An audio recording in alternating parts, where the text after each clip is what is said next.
for being with us for our first Lookout Lab, From Agency to On Sale.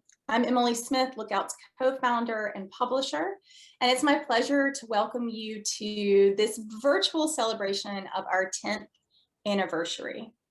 When the Lookout team gathered to talk about how we would commemorate this milestone as an indie press housed in the Department of Creative Writing at UNC Wilmington, we of course wanted to welcome back our authors and alumni of our publishing program. But we also wanted to celebrate aspects of our work and mission that distinguish us as an imprint and have helped put our small but mighty outfit on the map. From the start, we've championed overlooked gems and emerging literary voices. And it couldn't be more excited for this first lab to feature two of Lookout's award-winning debut authors, Clare Beams and Cameron Dezen Hammon, to tell the stories of their beautiful books and to see if we can't put our fingers on some of the things that helped those books resonate as they found readers and critical success. And who better to guide that conversation than Lookout's new editor, KaToya Ellis Fleming, who just happens to be teaching a class on the debut book this semester at UNCW. And I know that she'll bring the same insight to this lab that she brings to all things Lookout. Without further ado, I'll turn it over to KaToya, who will formally introduce you to Clare and Cameron and tell you how you can participate today. Thank you, Emily, and thank you, Cameron and Clare, for being here. I am so excited for this conversation. I have been looking forward to it for weeks. And so have my students, who I'm sure are out there with the rest of the attendees. So let's get started. Clare Beams' novel, The Illness Lesson, published in February of 2020 by Doubleday, was named a New York Times Editor's Choice, a Best Book of 2020 by Esquire and Bustle, and a Best Book of February by Time, O Magazine, and Entertainment Weekly, and was longlisted for the Center for Fiction First Novel Prize. Her story collection, We Show What We Have Learned, was published by Lookout Books in 2016. It won the Bard Fiction Prize, was longlisted for the Story Prize, and was a Kirkus Best Debut of 2016, as well as a finalist for the Penn Robert W. Bingham Prize, the New York Public Library's Young Lions Fiction Award, and the Shirley Jackson Award. A new novel, The Garden, will be published by Doubleday in 2023. Her fiction appears in One Story, Ecotone, Conjunctions, The Best American Non-Required Reading, and elsewhere. She has received fellowships from the National Endowment for the Arts, the Breadloaf and Sewanee Writers Conferences, and the Sustainable Arts Foundation. She lives in Pittsburgh with her husband and two daughters and has taught creative writing at Carnegie Mellon University, Catapult, and the Center for Fiction. Cameron Dezen Hammon is the author of This Is My Body, a memoir of religious and romantic obsession by Lookout Books, the Nonfiction Discovery Prize winner for the 2019 Writers League of Texas Book Awards.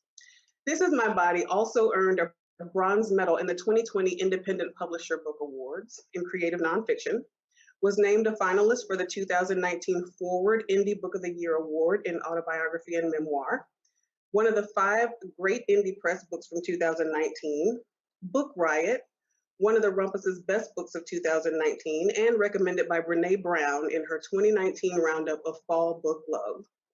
Kirkus called This Is My Body a generous and unflinchingly brave memoir about faith, feminism, and freedom. Since earning her MFA from Seattle Pacific University, Cameron has taught or lectured on creative writing at Writers in the Schools Houston, In Print Houston, Hugo House, the University of North Carolina Wilmington, Duke Divinity, and Lone Star College Kingwood. She is at work on an essay collection about complicated love. Thank you both so much for being here, and thank all of you who are with us too. And I want to remind you that although we cannot see you, this is an interactive session, and we want to make sure that if you've got any burning publishing questions, that we're able to answer some of those. So you could please type those into the Q&A if you have them, and we'll select a few audience queries to answer throughout the program. Thank you again, Clare and Cameron. I'm so excited for this opportunity to talk to you both. particularly because as a Lookout newbie myself, the opportunity to talk to two of the people whose books most influenced my desire to want to work with Lookout. I was very, I keep your books, both of them, on my desk. I guarantee you they're not just here because I'm talking to you today. You can ask my students how often I hold them up to the camera in our Zoom sessions, because I feel that they are both very exemplary of who we at Lookout strive to be. So thank you so much for being here to share your experiences with all of us. Pleasure to be here. Yeah, it's such an honor. Thank you.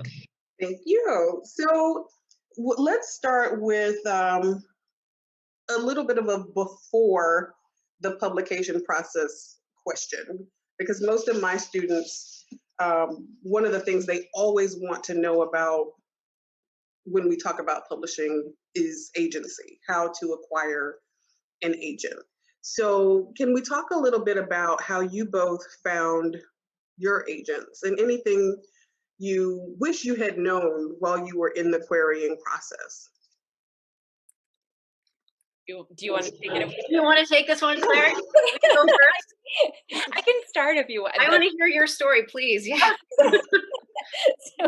So I found my agent through I published a short story with One Story magazine, and my issue editor there. So One Story, you often have an editor for your particular issue, and then there's the editor-chief and in chief of the magazine as a whole. And my issue editor, at some point in the process of editing the story, thought that I might be a good match for my agent, even though she was not his agent, but he just sort of had this feeling that we might hit it off. So he referred me to her. And at the time, the book that I signed with her for is a novel that now lives in a drawer. Mm-hmm. So, and which I am very glad now lives in a drawer. She will still say like, oh, there were things I liked about that book, you know. But the thing that and this is one of the things I tell people when they're looking to sign with agents, is that it was very clear from the beginning that she was signing with me for like an entire career. Yes. And that this was not going to be, you know, if this book doesn't sell, which that book did not sell, that we're just going to be done. I have friends whose relationship with their agents is much more like that, where, you know, the agent makes a list of, you know, 25 or 30 people to send the book to. And if those people pass, then like, well, you know, be on your way and good luck. Yeah. And so, so we, I think that's one thing that I would pay attention to when you're looking for agents. I also think it's important to really like the way that your agent talks about your work, because your agent is going to be talking about your work in many rooms where you are not. And so if they sound like they're telling sort of a slightly different story from the one that you think you're telling, that I think is important. So yeah, I'll start with that. Yeah. So my story is kind of strange, a little bit. I think it's strange. Maybe it's not. But my first job out of college, I was working for a public relations agency in New York City, which is where I grew up, where I'm from. And it was a lifestyle agency. It wasn't a literary agency, but one of our clients was Robert Gottlieb, who was then the head of literary at William Morris. And I was like 23, and, you know, I was super just a lackey, you know, but I really wanted to work on the books, and not like on perfume accounts, because I like books. And so I got to work with some really big name authors. And, you know, years went by. I lost touch with Robert. He went on to found Trident, but we stayed Facebook friends. I mean, it's super weird and random, but we stayed Facebook friends. So, you know, that was in 1998, 99. I got out of my MFA in 2015. So like huge, you know, span of time. And I just sent him a Facebook message. I mean, if you can believe it, you know, saying that I had a manuscript and I was looking for an agent.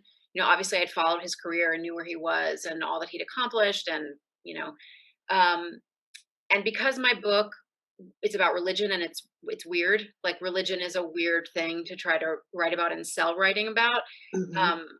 I knew that I needed someone who was going to be interested in my weird. Like we would have to have the same weird, which I think is a good thing to think about when you're looking for an agent. Yeah. And so he actually immediately thought of Amanda Annis, and said, you know, I have someone for you. Let me put you in touch with her. I mean, it was like it was a dream. It was just an absolute miracle. And it turns out that Amanda likes all the same weird things I do. You know, she's an irreligious person who's really interested in religion and has a lot of curiosity about it. And similar to what Claire experienced, I learned early on that Amanda was interested in me as a writer for the long term, and you know, was willing to go out with a very strange book about a very strange subject. You know, like love and God. I mean, it's just weird, but she was incredibly supportive and continues to be. And similarly, you know, if you know, our submission list was the first round, and then it was like the second round. She didn't walk away when, you know, we got through the big five and everyone loved it but didn't know how to sell it, right? And I didn't know if she would, but it was a really important moment when we went through that together, you know, like, okay, like we're together, right? Like this is a thing. So, and you know, I just like her, and I think that has been important for me, to feel like I can talk to her and I'm not afraid or intimidated. Right. Yeah, so I think that's huge. I think an agent that you're afraid of is probably worse than no agent. yeah, Sure. Really, I don't know. I think that part of it really needs to feel like a partnership. And I should have said my agent is Michelle Brower, and I can't say enough wonderful things about her. I just adore her. So. Thank you for that's good advice. And because I think that a lot of new writers and people who are querying agents for the first time and don't really have an understanding of what that relationship should look like are not often aware of what the dynamics of that relationship should be. So sometimes they are a little bit afraid of the agents. And it really should be, as you both have described, this sort of partnership. So I'm glad to hear that you both had that. What happens after? Once you get your agent and they're submitting your book everywhere, how did you decide who to submit to? And how did you ultimately wind up at Lookout? Do you want to go first, Cameron? Y'all are like, I'll go first this time if you want. Okay, so that's a great question. So how did we put the submission list together? How do we end up at Lookout? Okay, so the Lookout story for me feels very kismet and strange, like had more to do with a relationship that I formed at the Tin House Writers Conference. I mean, it had everything to do with that. So I went to Tin House in the summer of, was it 16, I think? Yes, I think it was the summer of 16. And I met Morgan, who Emily could jump in and give us more background on Morgan, who's in the program, yes? Yeah, Morgan was in our MFA program, is also a teaching assistant in the publishing lab, and was working as an intern with Lookout Books. So yeah, she first mentioned Cameron to us. Right. So it was a fiction workshop. So I was there to workshop short stories, and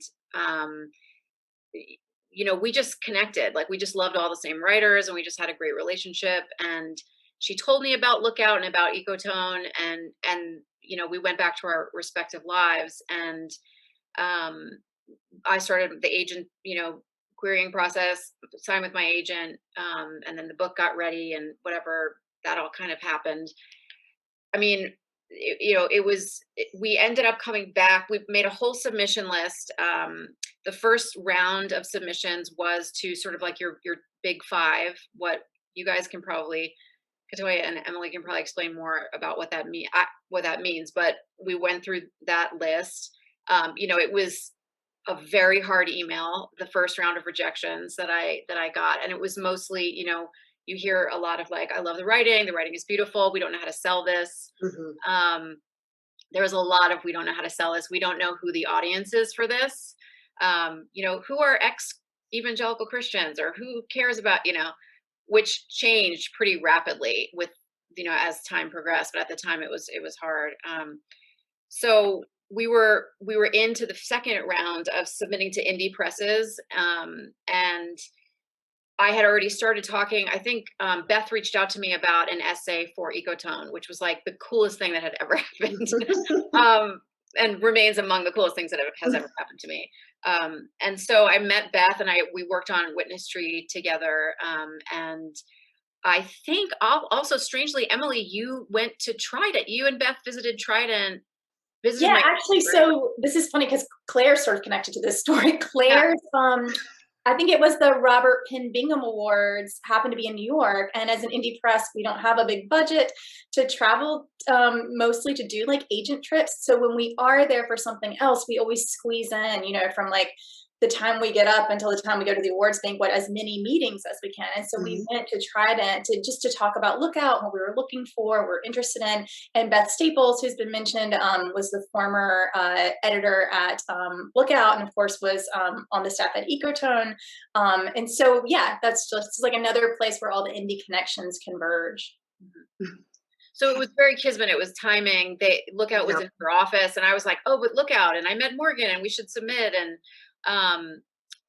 that's kind of I think that's the long, convoluted how it started.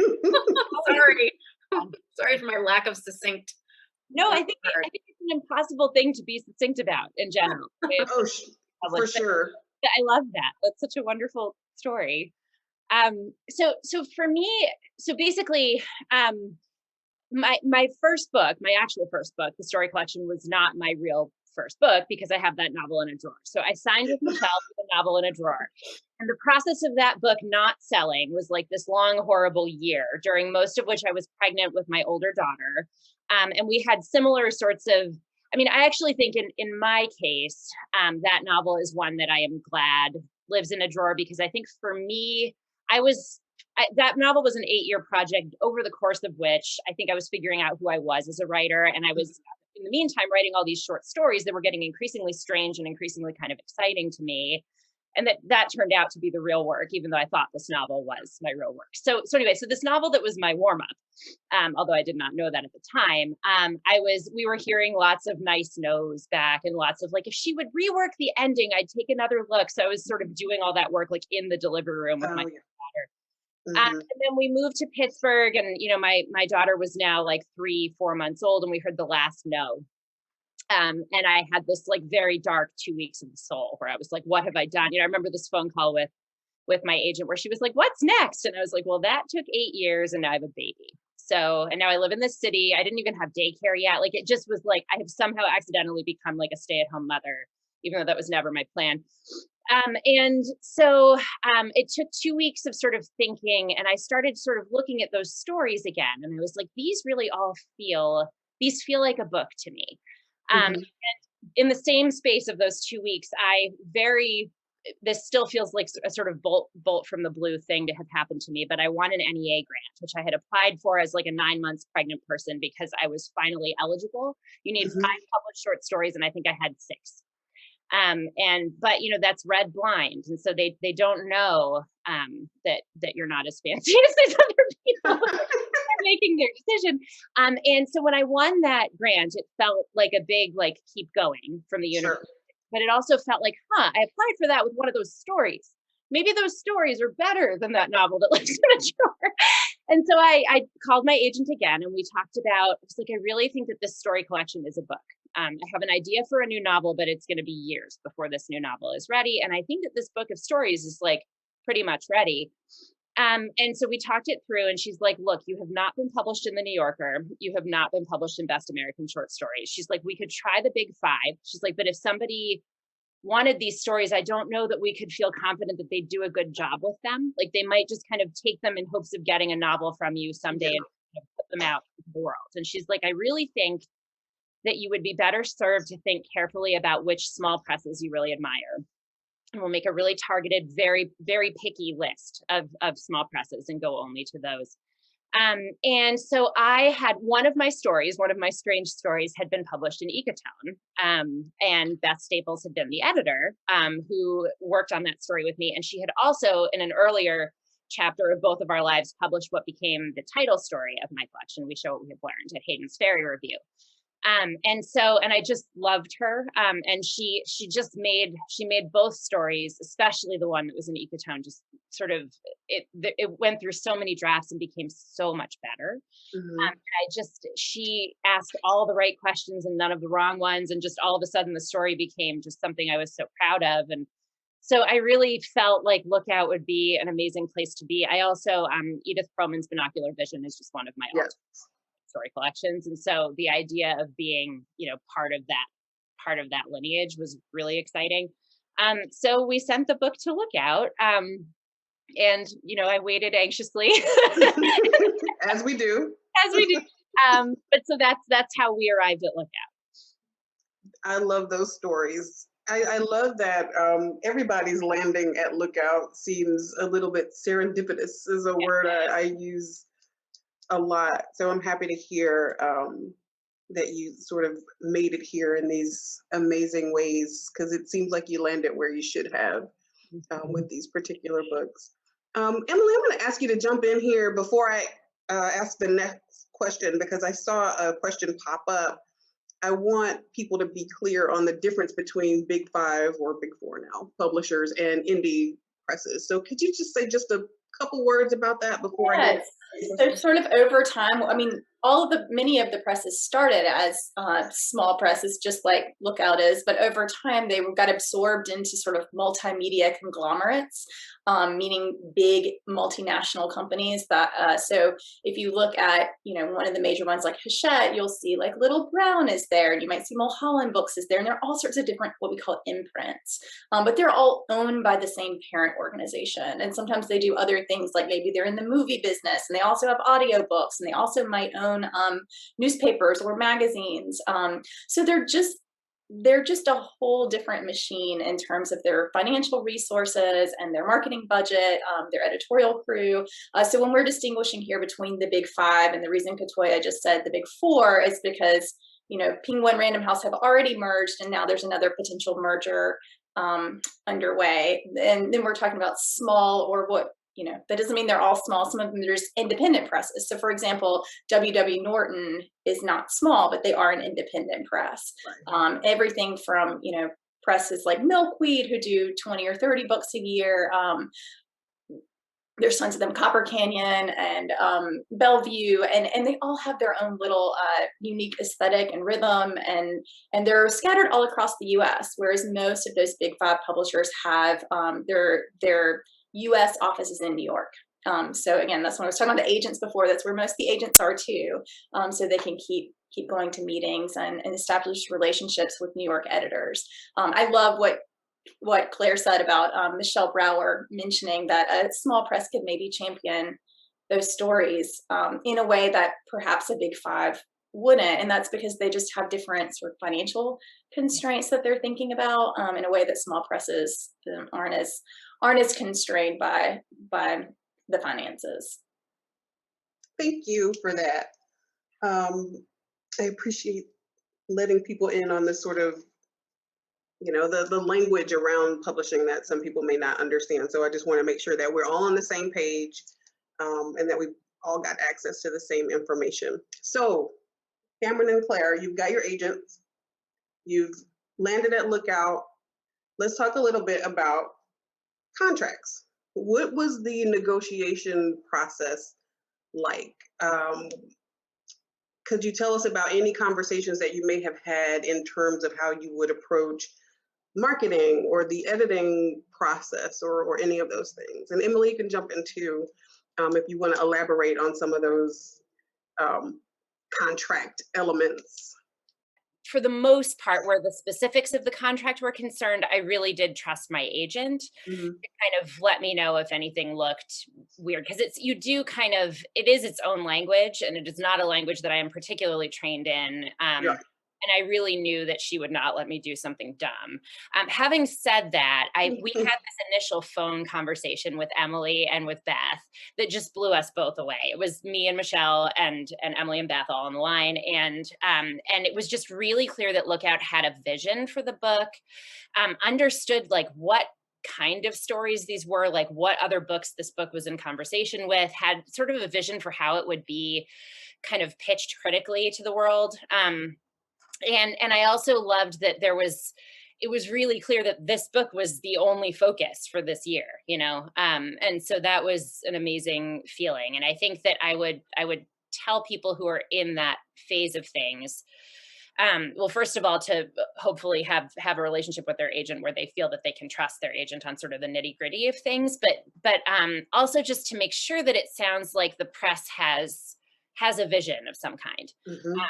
You know, I mean, a small press is going to have different logistical constraints than sort of a big five publisher might in some ways, but a lot can be done, which was, I mean, kind of a magical amount can be done, as was evident to me through my time at Lookout. And Lookout is like uniquely magical, I have to say. But I do think you shouldn't feel like there's not all the resources that are there. You should feel like they're being used thoughtfully for you.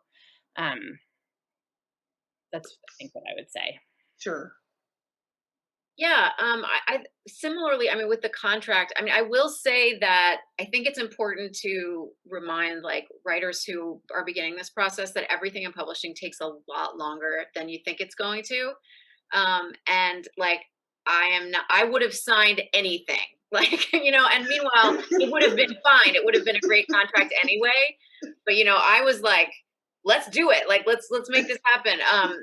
And, you know, my agent, like, again, I just also through that process decided, you know, to trust her. And we talked about it, you know, a bit, but again, you know, it was a great contract to begin with. So there wasn't, you know, a ton of things to discuss. I also want to say that the magic of Lookout, I 100%, you know, endorse that view. Having the attention of Emily Smith for a year as a new writer is like it's the greatest thing that you could ever ask for. I mean, and you know, we had a similar call. We had a call with Beth, you know, and Emily, and I think that what struck me the most about that call was that, you know, both Beth and Emily did not think that the book as it was ready to go to press, which as a new writer that's a new experience. You're like, oh, this is how this works. I'm like, okay. Yeah. But their vision for the book was my vision for the book, right? So there's always the dream of the book and then the actual book that's on the page, right? There's the dream that I, the writer, have of what I think is happening on the page, and then there's the reality. And what I think is so rare in publishing today is that Lookout not only has the bandwidth to shepherd that you through that process, but like delights in that process and is actually, you know, incredibly skilled in making a debut writer sort of the best they can be, which I don't know that happens anywhere else. I mean, I'm biased, but it was really extraordinary to have that level of attention. And, you know, like what Claire said about Beth's questions as an editor, I mean, Beth and I had a joke at one point. I told her that she knew more about my marriage than my husband did.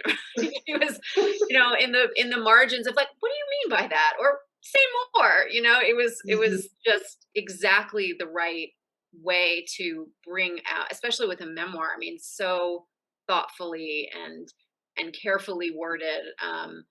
But, you know, the result, I think, was the best book it could have possibly been. So yeah, I mean, I think it's a really good point to make and to look at a publisher. How many books are they publishing a year, and where are you going to fall in that, you know, in that schedule? Because that will have a big effect on, you know, what your editor is capable of handling. So yeah, for sure. And I'll just add that I think the contract is a big piece of it, but usually what happens is before you even get to the contract stage, you've had these really rich conversations, right? So like in the case of both of these two books, like the author has been on the phone with the publisher, been on the phone with the acquiring editor, Beth Staples in this case, you know, that the agent has been there, and we've talked through like the way that we all see these books coming into the world. You know, we've talked about editorial process and sort of what we see as our vision for the book. We've talked about our marketing and publicity campaigns, even if they're in a nascent stage, you know, just for really understand how, as Claire said, we're going to position the book, or how we're going to tell, you know, to put it in more artistic terms, how we're going to tell the story around the book, so that's a big piece of it. I mean, of course, you're talking with the agent at some point about what is the advance going to be? What is the royalty structure? Which in Lookout's case is obvious because we put it right there on our mission statement. That was a 50-50 profit share with our authors. But we just try to talk through that. We also submit all of our books for contests, and we let both of them know that would be part of it. We offered to build a website for both of them, so just anything that's sort of like a bell and whistle that we think of that Lookout does particularly well, we bring it into that conversation. So then if it takes another year and a half where we're really working to bring the book into the world, like you feel like you're in a partnership from the beginning. Right. Well, let's transition a little bit to my favorite part, which is the editorial process. We've brought that up a couple times. My intro to book publishing class we're in the editing session of our curriculum where we talk about how a book journeys from writer to reader. And one of the things that I often have to remind folks is that the editing process is more than one thing. Like, I think people typically think of editing as one thing, which the one thing we would think of as copy editing, which is just like correcting grammar and finding mistakes and things of that nature. And they don't think of it as this sort of long process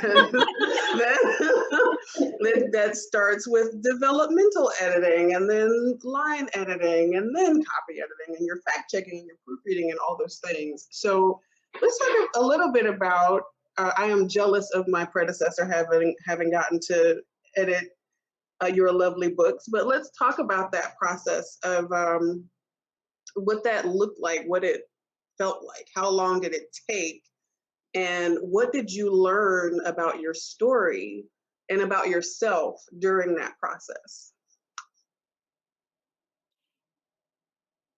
Whose turn is it?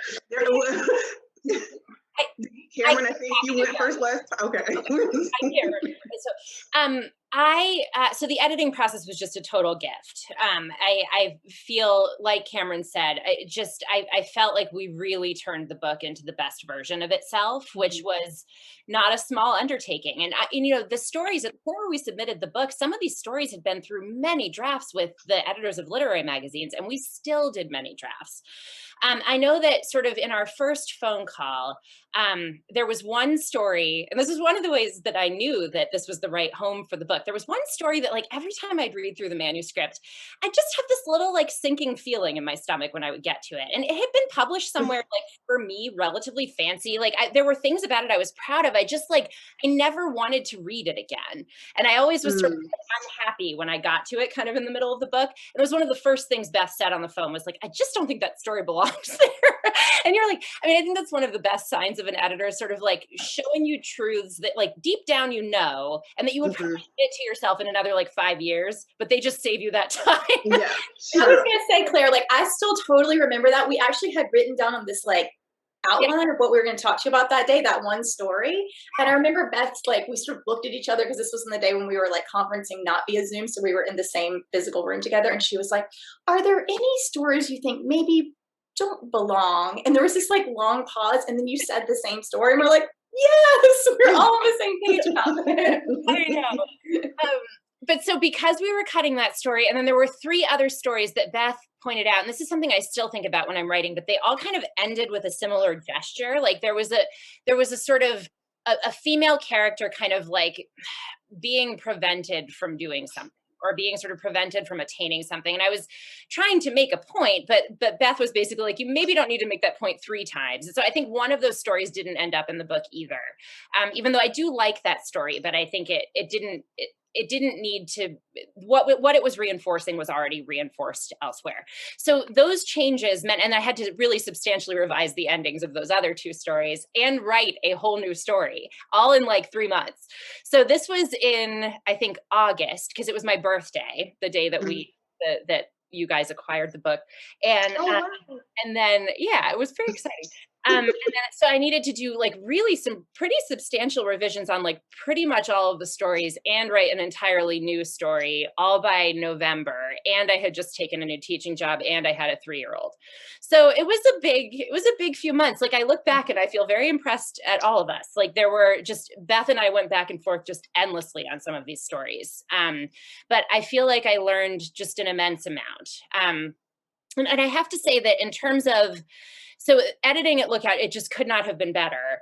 I think I was worried that that would not exist in the Big Five. And I think that in my lucky experience, you can be very beautifully edited there as well. I also adore my editor at Doubleday, but I do think, so I guess what I'm saying is I think that people should not settle for, if they're having conversations with the Big Five, like you still you deserve to be edited, so find an editor who edits. They do exist, I think, at all levels of publishing. But I do think that no one else would have or could have done for We Show What We Have Learned what Lookout did for it. I just think I think for a Big Five, it just wouldn't have made financial sense as a gamble all on its own, that book, without sort of a promised novel waiting in the wings, which, it would turn out there was one, but it was not yet written. Yeah. Yeah, I keep thinking that we edited this book for 1.5 years, and I can't imagine that that's true. Is that actually possibly true? I mean, we signed the contract came in December of 2017. Like we sold it in 2017, and I remember doing edits with you, Emily, in August of 2019. Like I was with my family at the beach and like packing a beach bag, and we were going over some final like, yeah. Yeah, that must have been the very, very last round, because we were probably already in galleys at that point. Yeah. That was like, the final book is going to print. Do you want to read it one last time? Yeah. But the intense, like, developmental, editing, line editing, was a long process. And I had no idea what I was so inexperienced. And I had no idea what to expect or what it would be like. To be totally honest, I mean, it was really emotionally difficult and grueling. And it was 100% necessary for the book to be what it became. And I think that has a lot to do with it being a memoir, and a memoir of the kind that it was. I think that I tried to get away with a lot of things.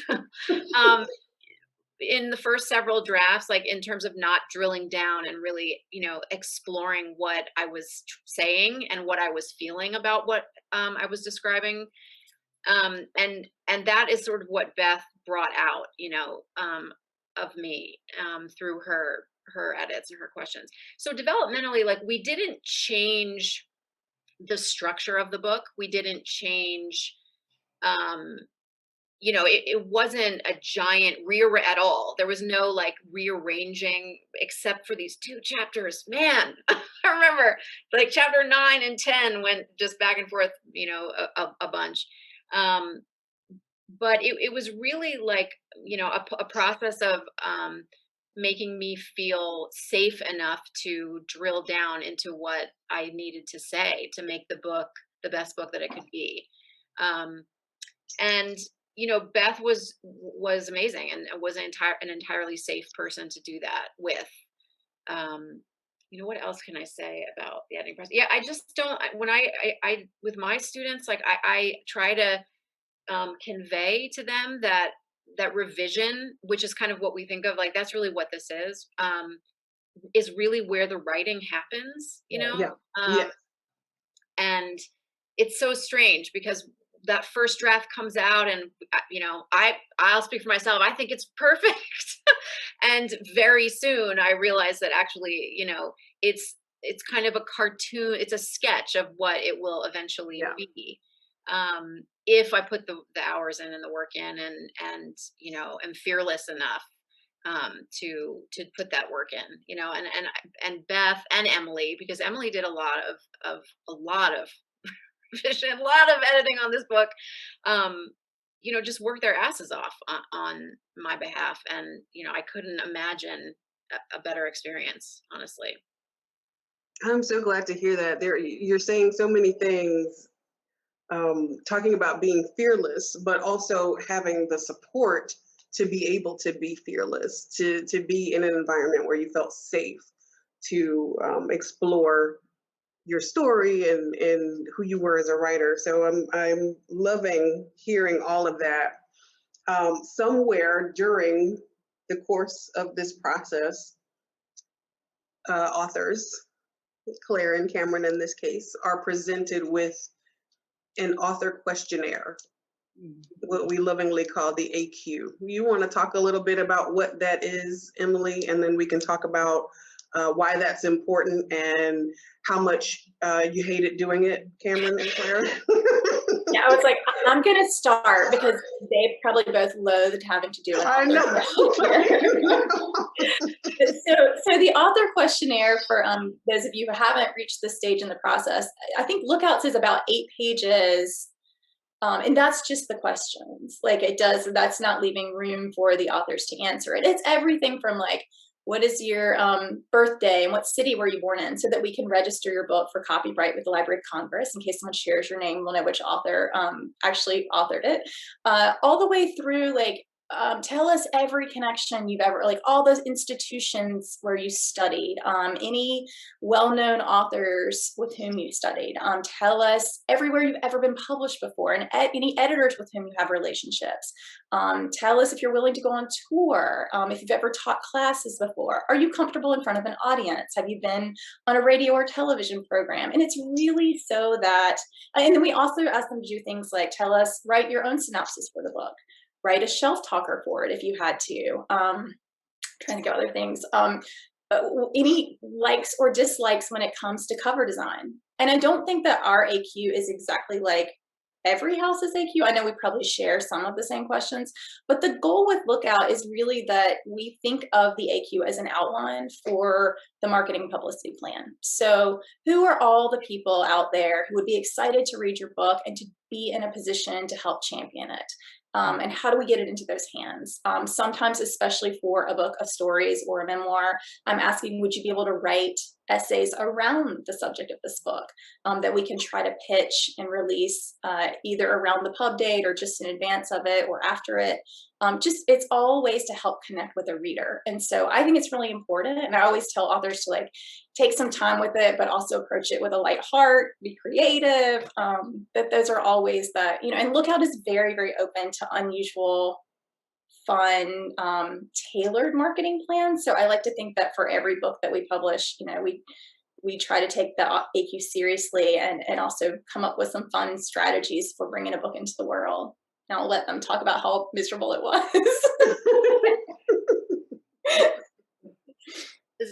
So I think it's your turn. Yes.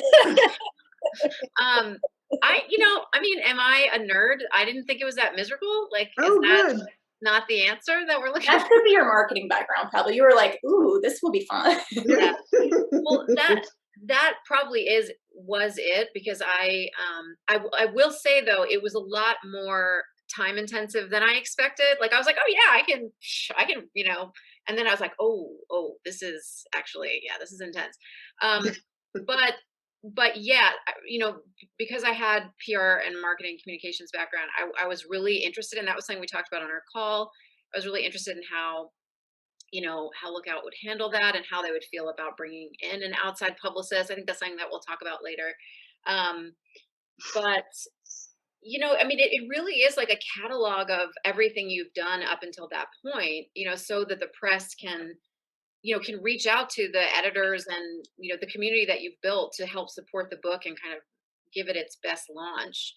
I think, I don't know. I mean, it's sort of like, it's like a little, I would imagine it's like a Bible that that the press has, that can always go back to. And so it's really important. I just think it's one of those, just part of the process that you don't experience until you experience it. I mean, I definitely see why it's so valuable, for sure. Yeah. Well, me too. Yeah, no, I don't think that I hated filling it out. I think that the thing that I I think as I was writing down each name of anyone I had ever known, I think that the thing that was always in the back of my head was like, but it would be so awkward to have to ask this person for something, you know, and that's the thing that I think is challenging about it, is just this idea of like suddenly becoming so noisy to all the people in your life to sort of mobilize them on your behalf. You just have to, like, once you're a little ways down this road, you realize that like you then do that for other people, and like you do, like that is just what it is, and people are generally either very happy to hear about this or like have a very easy way of saying no, you know, like it's not like this is some, you're not like forging a contract between yourself and these people when you write their names down. But I found that part, I just worried a lot about being presumptuous. So, but it's hugely important. Like so my very first creative writing workshop as an undergrad in 2001 was with Joyce Carol Oates, just because that was who was teaching it so I wrote her down. And I remember that, like, sort of, you know, when you guys got a hold of the author question, Emily and Beth were like, how about you write an email to Joyce Carol Oates? And, this is like 15 years later. I have not been in touch with her since. So that was like one of the more awkward emails I have ever written in my whole life. As an 18-year-old freshman who had never written before, I took your class. I was real bad. You would not remember me. There would be no reason for you to remember me. However, I'm publishing a book. Like, it was just sort of but I mean, I guess the lesson of it is that she then like read it in like 3 days and gave us a blurb on Christmas Eve that like changed the whole conversation around my book. Like, she was the one who started using the word feminism about it, which I feel like really did change the whole framing. So I don't know. I mean, I guess you just have to sort of make yourself do it, and just and do it as thoroughly as you can, just with the understanding that you are not binding these people to your book in any way, that they will be able to say no. You're not like presuming that they will act on your behalf. I don't know if that was helpful at all. It was. I love that story about Joyce Carol Oates too, because we were thinking of the book that way, but I think when she came back with Clare Beams is a feminist female voice for the 21st century, that was when we were like, okay, we'll put that on the cover. And I think it even became the first line of the synopsis, and I still remember my students in the Lookout class, like creating a stencil of it that they spray painted on all the boxes that went out with your galley kits. And that was the first thing you saw, so I feel like, yeah, it was really important in terms of how it defined the whole campaign for the book. Right. Speaking of which, so let's piggyback there let's go from the author questionnaire into how the media stories were developed for your books. And I'm going to actually piggyback that into another question that a student submitted, which is about platform, your online social media, et cetera, platforms. Did you have a platform before, and did you use that? Claire, I see you. I think it's my turn, right, to go first. Yeah. So I had like no platform whatsoever when I was, so I think, sorry, something just popped up on my screen. I'm just making sure. Perfect. Okay, great. So that was not a selling point of me in any way. I think I was sort of on Twitter with like a handful of tiny followers. I also think that maybe that doesn't matter quite as much for fiction. And I sort of got more involved in social media through the process of publishing the book, and just kind of like connected with various writers in a way but I still don't feel like I understand what a platform, like I still don't feel like I'm doing any of that right. But I don't think nobody particularly put an enormous amount of pressure on me to like suddenly become the world's most active tweeter or anything. So I think there may be different pressures in the world of nonfiction, but I really do not feel that I had that in great shape before Lookout, signed with me. So, I don't know. Yeah. When we say platform, I feel like this is such a conversation. It's such a conversation that's happening all the time. And it's complicated because one wants to spend one's time writing the books, and the essays and the short stories and not trying to become an influencer? Like, is that really, are those two things really, could they come from the same person? But I think also because of my marketing, experience and just kind of the way that my mind works, before the book went out, I don't know how much earlier, but I started a podcast. I'm a musician, and so I'm sort of used to having to kind of be out there with my stuff all the time. Like, here I am on the virtual street corner busking, like, ding a ding a ding a ding, I have a book now. It was a record last year, but now, so so I just felt like I wanted to be, I wanted to try to introduce myself into the internet conversation as a writer, because I had only been a musician. And so I started this podcast that became focused on talking to writers. And it was really about me asking them questions that I wanted to know as a hopeful debut author. So it was a huge benefit to me as from a learning curve. I mean, I was having conversations like this one on my podcast, but it connected me to other writers in a way that my platform kind of grew exponentially really quickly, because it became very obvious that, a platform and in the best way is a community of people who believe the same things and want to support authors and want to support artists, and maybe don't always believe the same things, but want to talk about, things. And it's a huge, gift to be able to support other writers, and I have thus been supported by those writers in turn. And it's not like, transactional either. I mean, so I think there's a way to look at platform as community building. I'm never going to be an influencer. Like, that's not right. That, like, when you're talking like tens of thousands of Twitter followers, I really don't get Twitter at all. Still, I'm like a big nerd, but I am interacting online, on Instagram and on Facebook, less and less on Facebook, but in a way that I feel like builds community, and it helped me a lot once the book was ready to go out into the world. But I think the publishing industry, just from where I sit, has really changed. Like, this is such a fluid conversation. Like, a couple of years ago, it was like, well, if you don't have 50,000 Twitter followers, we're not going to give you a book deal. That's right. And then I think publishers learned that, like, 50,000 Twitter followers doesn't translate into 50,000 books sold. That's exactly. So, so it's, I think what we want is engaged followers, right? Which is what we want in life, is engaged relationships with other people.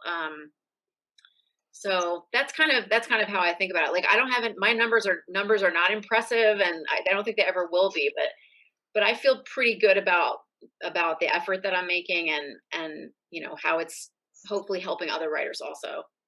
Sure. Yeah. Oh, sorry, I didn't mean No, go ahead, Claire. I was just going to say, I do think it lets you connect with people that otherwise you never would be able to connect with. And then it's a wonderful feeling to, like, be able to tell someone about a book that they might love, or a group of people who, because you share common interests, like, you're just sort of spreading the word. Yeah. I mean, there are parts of it that feel really wonderful. I agree that I think that publishers are beginning to understand that it's not like you just need to hit some number to be. I never felt from any of my publishing experiences so far, I've never felt any kind of like icky pressure to go be like, to go drum up followers.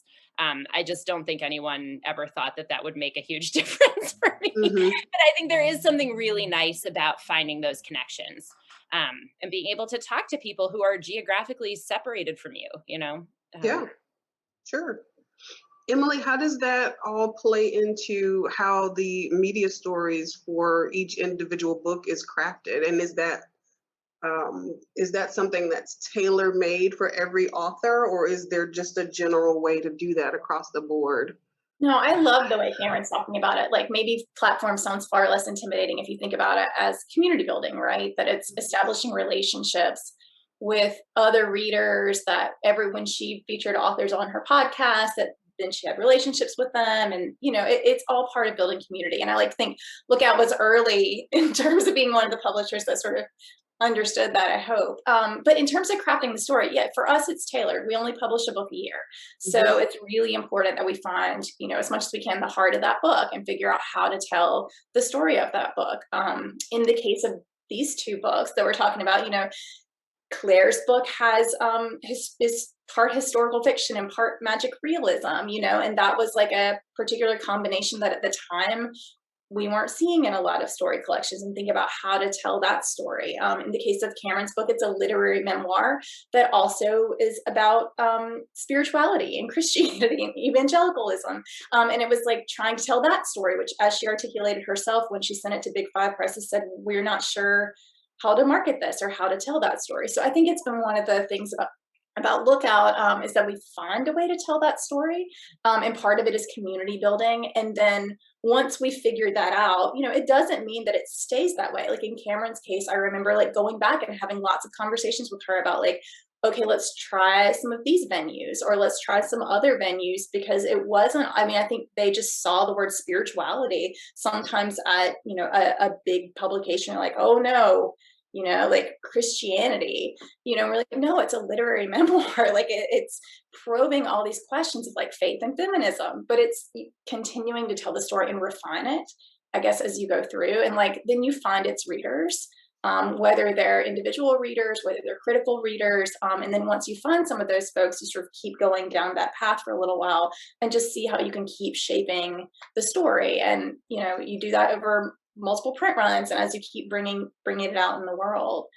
So yeah, and then in both of their cases, they had a freelance publicist we hired. So as I see it, as sort of the publisher's job to like write the story and figure out how you're going to do it, and you hand it to a freelance publicist who helps you make those connections. So they bring in the list, and they have their own relationships at different venues, and are able to help you get the galley there, to set up appointments, whether they're virtual or in person, just to keep trying to reach readers. Thank you. I'm so sorry. I was looking at the clock. I cannot believe that we've got about 15 minutes left, and we've got some questions in the Q&A that I want to get to, and then there's a couple more here that I know people will have questions about. So I'll just sort of combine these next two in order to make sure that we get a chance to answer some of these questions that are in the chat from the audience. But what my students were curious about was your book covers. They were wanting to know if you were involved in the design process and if the final covers look like what you envisioned. And then they also were curious about how you came up with the titles for your book, and if the title for your book is what you originally thought it would be. I can't remember, Cameron. My turn or your turn? It's your turn. Okay. You're just gonna say. So I felt very involved in the cover process. Emily sent me 3 designs, and Emily does them herself, which is incredible. She's great. And yeah, just incredible. So she sent me 3 designs, and there were 2 that I loved. But this one was actually always my favorite, the one that ended up on the cover. But there were 2 that I could see either one being wonderful. And then I think the second option anyway, like they gave us some ridiculous price for using that art. So we were with this one, which was actually always my favorite. So it's Andrea Wan is the artist, and I felt immediately like it captured something about her art. Just has this like creepy, beautiful thing going on that feels, true to my soul or to the soul of the story. So, and in terms of so I feel like, Lookout cared an immense amount about what I thought of my cover, and was so wonderful about it. And I think would never have put a cover on the book that I hated, which is actually, I have to say, that has been my experience at Doubleday too. Like, I think that people do end up in awful situations, but I always felt very, I have adored both of my book covers, which I think is a very lucky position to be The title we did talk about changing a lot, but no one could ever think of anything that was better. And I was kind of attached to the rhythm of it. I think that originally there was some concern that you can kind of botch it because it's long, and it can be hard to remember it perfectly. And I think the thing that we were talking about was, would people be able to go into a bookstore and say it, or would they kind of have to talk around it? But there wasn't another. I loved what it said thematically. I felt like it covered a lot of what these stories are doing. The story that it is the title of felt like the right title story to me. And I think ultimately there wasn't a better answer. So that's what we I went with. remember at one point you made a little list of possible other titles, and All the Keys to All the Doors was one of them. And then you ended up, we're like, that's great. It's not the title for the book, but you ended up using that as the title to the new story that you wrote. Right, exactly. Yeah, because that was originally called Lock and Key, I think. And actually, yeah, for what it's worth, we had the same basic process with my novel. We again talked up until the last minute about whether we wanted to change that title, and then never did, because there wasn't, no one could think of one that was better. So I don't know what that says about me in titling, but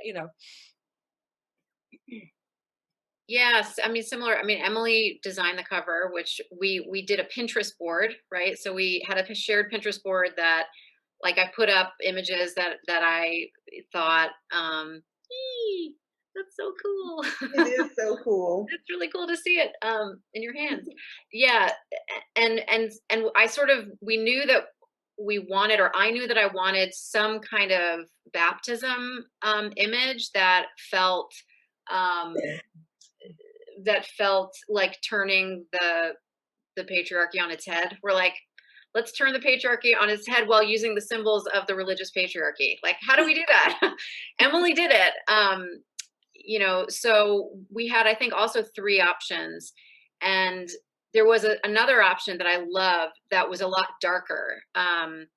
It was an image. So the photographer is Deb Schwedhelm. Is that how we say it? Yeah, I think so. Yeah, she's on Instagram. She's incredible, an amazing photographer. That image was of a woman under the water, and it was much more passive and dark and really beautiful.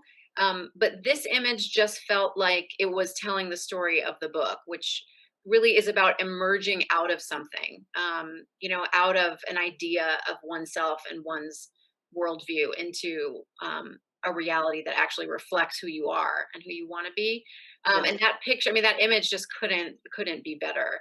And again, Emily, I felt really lucky that I had any say at all. And I had a lot of, I gave as much input as I wanted to. And, we talked about it. The title, it's funny how titles, happen. So the title was originally from a flash essay that I wrote about communion, called Taking Communion After a Miscarriage, called This Is My Body, which is from the communion liturgy. Right. And because I was writing about pregnancy loss, about bodies and messy things, I felt like reusing that language that is from the church and from the patriarchy to be about a woman's body was really important and challenging. And that's why I kept that title, even though that flash essay got cut from the manuscript.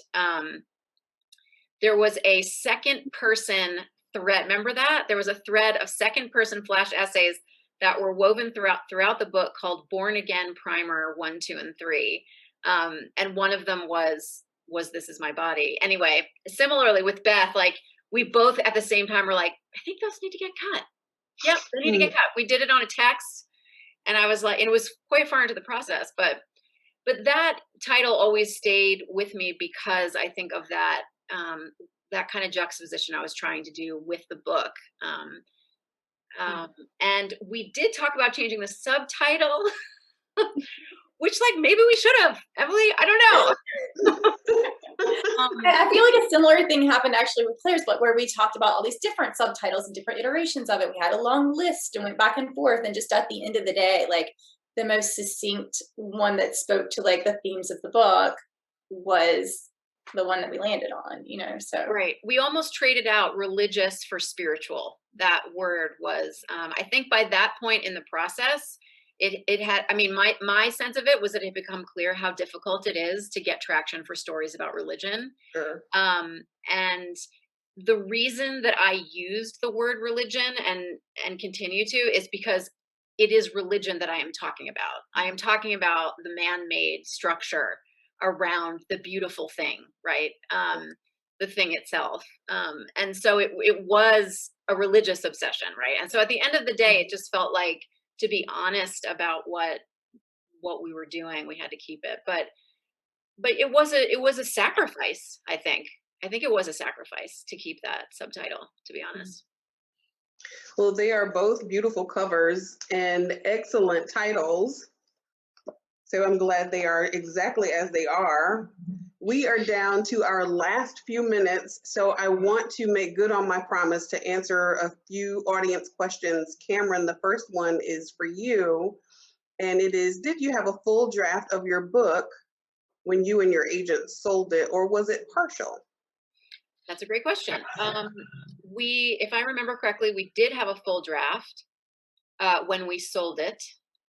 We did. Yes, we did. Yeah, you submitted a proposal first and then we asked for the full book. But yes, it was a full draft of the book. Yeah. Yes. I could say more things, but That's good. the answer is yes, it was full.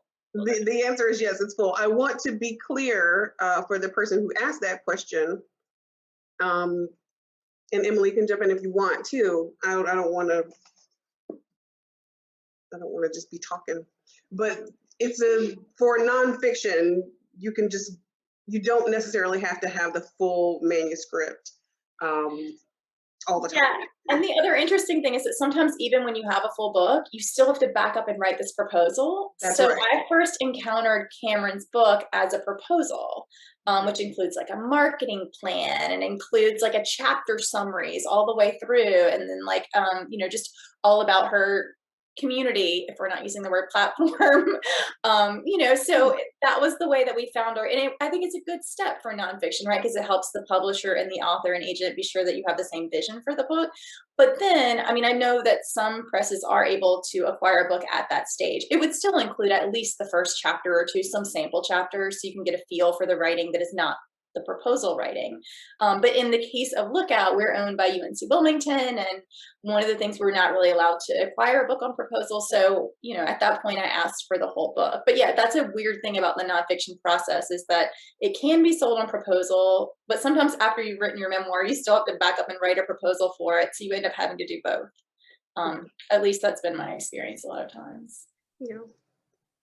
All right, y'all, one last question.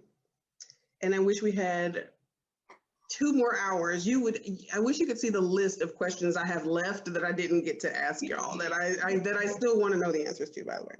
But one last question, which is, what surprised you the most about working with Lookout, and what will you carry from your experience with Lookout into your future publishing endeavors? I think I'll just go back to the magic of Lookout. I think I had high expectations for my book and for what it would feel like to have a first book out in the world. But I think that I just wouldn't have believed how much such a small group of people can do, if they're the right group of people. And so I think that was just sort of it was a surprise, because I think there's just a magic to it. Like, it's not a thing you could anticipate ahead of time. It really was an incredible gift. And I think the thing that I would take away from Lookout is that I do think that forever in my publishing life, I think I will always want editors who really want to edit. And I think I will always want to feel like there's some, thought about the way that the book is being presented to the world. And I think that can look lots of different, it can have many different shapes, take many different forms. But I think that Lookout set some high standards.